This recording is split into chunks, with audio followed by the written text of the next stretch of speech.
এই ভূত তো সেই ভূত না। উৎসবের যে ভূত সেটা হচ্ছে যে চঞ্চল চৌধুরীর ভূতে অভিনয় করেছে চঞ্চল চৌধুরী, জয়া হোসেনের ভূতে অভিনয় করেছেন জয়া হোসেন, অপি করিমের ভূতের চরিত্রে অপি করিম অভিনয় করেছেন। বাংলাদেশের দর্শক পৃথিবীর যে কোনো দেশের দর্শকের চাইতে অনেক অনেক অনেক হাজার হাজার গুণ বেশি ভালো।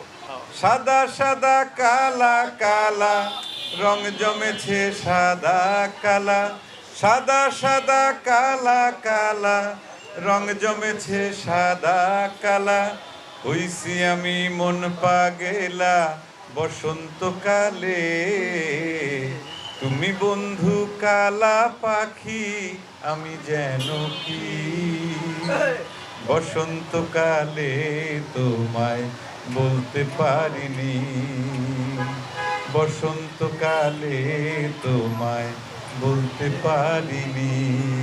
প্রথমে আমি ধন্যবাদ জানাই রোড সাইড কিচেনকে যে এরকম একটা ইভেন্ট আয়োজন করার জন্যে, উৎসব টিমকে আমার ধন্যবাদ। এবং আমরা যে সিনেমাটা করেছি মানে 2 সপ্তাহ ধরে মানে যেভাবে দর্শক আমাদেরকে ভালোবাসছেন, ছবি দেখছেন, উৎসব করছেন, উৎসব দেখতে এসে উৎসব করছেন সপরিবারে, এটা আমাদেরকে মুগ্ধ করেছে। এবং আমার মনে হয় কি যে এটা আমাদের আসলে সৌভাগ্য। তা সেই জায়গা থেকে আজকের এই আয়োজন, এটা আমার মানে কি বলবো, আমার সিনেমার ক্যারিয়ারে এই ধরনের ঘটনা আসলে খুব বেশি ঘটেনি যে সিনেমাকে কেন্দ্র করে এরকম একটা প্রতিযোগিতা হবে, তাদের হাতে আমি টিকিট তুলে দেবো বিজয়ীদের হাতে, তারা সেই টিকিট নিয়ে সিনেমা হলে যাবে, এটা একটা মানে ভালো লাগার মুহূর্ত। নর্মালি আসলে উৎসবের টিকিট খুব বেশি পাওয়া যাচ্ছে না, অ্যাভেলেবেল না, মানে সোল্ড আউট হয়ে যাচ্ছে, 1 দিন 2 দিনের অ্যাডভান্স টিকিট বিক্রি হয়ে যাচ্ছে।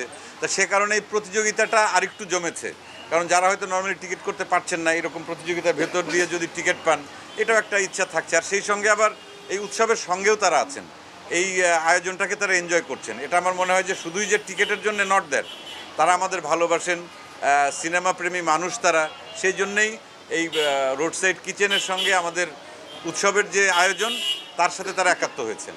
দর্শকের কিন্তু বিভিন্ন ধরনের দর্শক আছেন, বিভিন্ন ধরনের টেস্টের দর্শক আছেন। আমাদের ব্যর্থতা হচ্ছে কি যে সমস্ত দর্শকের তো টেস্ট রুচি এক হবে না, তাই না? তা বিভিন্ন দর্শকের রুচি যেরকম আলাদা, বিভিন্ন রুচির বা স্বাদের সিনেমা আমাদেরকে তাদেরকে উপহার দিতে হবে। তা আমরা অনেক সময় সেটা দিতে পারি না, কিন্তু যখন দিতে পারি দর্শকের তরফ থেকে যে সাড়া পাই, দর্শকের কাছে আমি আসলে কৃতজ্ঞতা সে কারণেই প্রকাশ করি। দর্শক আছেন, বাংলাদেশের দর্শক পৃথিবীর যে কোনো দেশের দর্শকের চাইতে অনেক অনেক অনেক হাজার হাজার গুণ বেশি ভালো। কারণ আমি আমার সিনেমার ক্যারিয়ারে আমি দেখেছি, কারণ আমি তো আসলে যে ধরনের সিনেমা করি আপনারা সবাই জানেন, সেই সিনেমাগুলো তো একটু আলাদা ধরনের, তাই না? একটু পারিবারিক, সবাই এসে একসাথে মজা করে দেখবে বা সব কিছু মিলে। তাহলে এই সিনেমাগুলো কেন দর্শক দেখেন অথবা আমাকে কেন ভালোবাসেন, এর পেছনের কারণটা তো আছেই।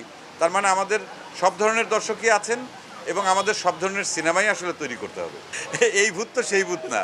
উৎসবের যে ভূত সেটা হচ্ছে যে চঞ্চল চৌধুরীর ভূতে অভিনয় করেছে চঞ্চল চৌধুরী, জয়া হোসেনের ভূতে অভিনয় করেছেন জয়া হোসেন, অপি করিমের ভূতের চরিত্রে অপি করিম অভিনয় করেছেন।